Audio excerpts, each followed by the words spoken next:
अगर आप लोग माह सफर के मुतालिक 4 चीजों को जान लेते हैं तो ये जितने भी नजरियात और ये खुराफात पाई जाती हैं आप इंशाअल्लाह ताला इससे मुतासर नहीं होंगे। नंबर 1 कि सफर का माना क्या है।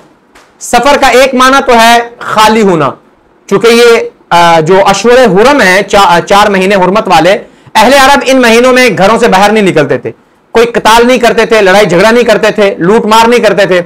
लेकिन जैसे ही मुहर्रम खत्म होता था, मुहर्रम आखिरी महीना है हुर्मत वाले महीनों में, 3 लगातार महीने हैं और एक रजब है, तो जैसे ही मुहर्रम का महीना खत्म हुआ तो सब अपने घरों से बाहर निकल आते थे, कारोबार के लिए, लूट मार के लिए, लड़ाई झगड़ों के लिए, तो घर खाली हो जाते, शहर खाली हो जाते।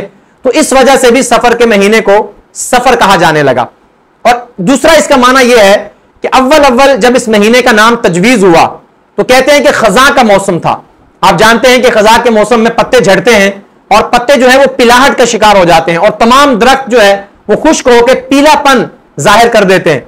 तो इसलिए सफर का माना सफरा से यानी पिलाहट, पीलापन, तो एक वजह यह भी है इसके नाम की, एक बात हो गई। और दूसरी बात यह कि क्या इसको सफरुल मुजफ्फर या सफरुल खैर कहना चाहिए। अब इसके बारे में भी ये ज़हन में रखें कि हदीस पाक में इसके मुतालिक कोई दलील नहीं मिलती कि यह सफरुल खैर या सफरुल मुजफ्फर है, क्योंकि ये बाद लोगों ने उस वक्त इसके नाम को सफरुल मुजफ्फर और सफरुल खैर कहा जब उन्होंने देखा कि लोग सफर के महीने को मनहूस कहते हैं, तो इन्होंने उसके तोड़ के लिए इसको सफरुल मुजफ्फर या सफरुल खैर कह लिया। लिहाजा सफरुल मुजफ्फर या सफरुल खैर कहने में हरज नहीं है कोई, लेकिन उसको हदीस का कोई हिस्सा समझना या शरीयत का कोई लाजमी हिस्सा समझना और लाजमी उसके साथ उसको मिला के कहना, इसकी कोई अहमियत नहीं है। और तीसरी चीज यह है, क्या सफर में कोई नहूसत है, तो इसके मुतालिक याद रखें कि नबी करीम सल्लल्लाहु अलैहि वसल्लम का फरमान सही बुखारी में, हजरत अबू हुरैरा रावी हैं और मुख्तलिफ रिवायतें और भी हैं जिसमें हुजूर नबी करीम ने वाज़ेह तौर पर कह दिया ला सफरा। और एक रिवायत में तो हजरत अबू हुरैरा ही जिसको रिवायत कर रहे हैं कि फरमाया कि उल्लू में कोई नहूसत नहीं है, सफर में कोई नहूसत नहीं है, छूत छात में यानी बीमारी का एक से दूसरे को लगना, फरमाया इसकी कोई हकीकत नहीं है।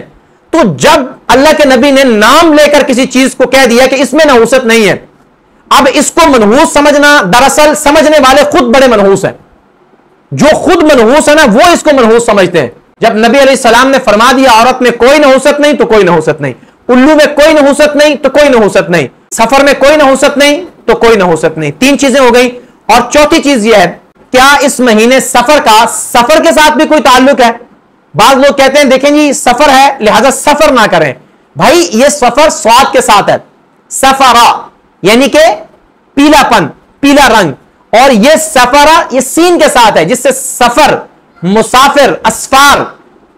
तो इस अरबी वाले सफर का उर्दू वाले सफर के साथ कोई ताल्लुक नहीं है, लिहाजा इसमें आप सफर करें, बल्कि आप लंबे लंबे सफर करें। इसके अंदर आप साल के पहले इब्तदाई महीने हैं, निकल जाए इब्तदाई महीनों में अल्लाह के रास्ते में निकल जाएं, तबलीग के साथ निकल जाएं, उम्रे के लिए निकल जाएं, तो आप सफर करें, इसमें कोई मुजाहिका नहीं है।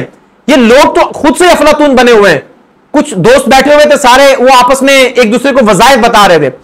तो एक दोस्त ने वजीफा बताया, कहने लगे कि मैं आपको ना एक ऐसा वजीफा बताता हूं कि अगर इसको आप पढ़ लोगे तो दुश्मन का बेड़ा गर्क हो जाएगा। उसने कहा जी क्या वजीफा है? सूरतुन नास का वजीफा। कहने लगा कि इस वजीफे को अगर आप सख्त से सख्त जानी दुश्मन पर भी पढ़ देना तो उसका सत्यानाश हो जाएगा। तो पढ़ने का तरीका यह है कि जब तुम कहो ना कुल अऊज़ु बिरब्बिन नास, तो जहन में ख्याल करना है कि उस दुश्मन का नाम अपने जहन में रखना है, उसका तसव्वुर करना है और दिल में कहना है सत्यानाश, यानी कुल अऊज़ु बिरब्बिन नास, सत्यानाश। जितनी मर्तबा आपने सूरत में नास आना है, आपने जहन में तसव्वुर उस बंदे का करना है और कहना है कि सत्यानाश, उसका सत्यानाश हो जाएगा। तो मैंने उसके सामने हाथ जोड़े और मैंने कहा खुदा का खौफ करो, यह सूरतुन नास से मुराद इंसान है, इंसान, और तूने टोटली इसका माना चेंज कर दिया है कि तू ये पढ़ेगा तो इंसान का सत्यानाश हो जाएगा। तो लिहाजा ऐसे अफलातूनों की बातों पर आप ध्यान ना दें। शरीयत बहुत सादा है, कोई दिन, कोई महीना, कोई लम्हा मनहूस नहीं है, और अल्लाह ताला ने बरकत वाले दिन तो पैदा किए हैं, नहूसत वाला कोई दिन पैदा नहीं किया। लिहाजा सफर में शादी करें, सफर भी करें, कारोबार भी शुरू करें, और पहली जो 13 तारीखें हैं जिसको 13 तेजी कहते हैं, इसके अंदर तो लाजमी तौर पर काम शुरू करें। इंशाअल्लाह ताला कुछ नहीं होता, नीयत साफ होगी तो मंजिल आसान होगी और आप शरीयत के ताबे रहें। इंशाअल्लाह अल्लाह सारी कायनात को आपके ताबे कर देगा।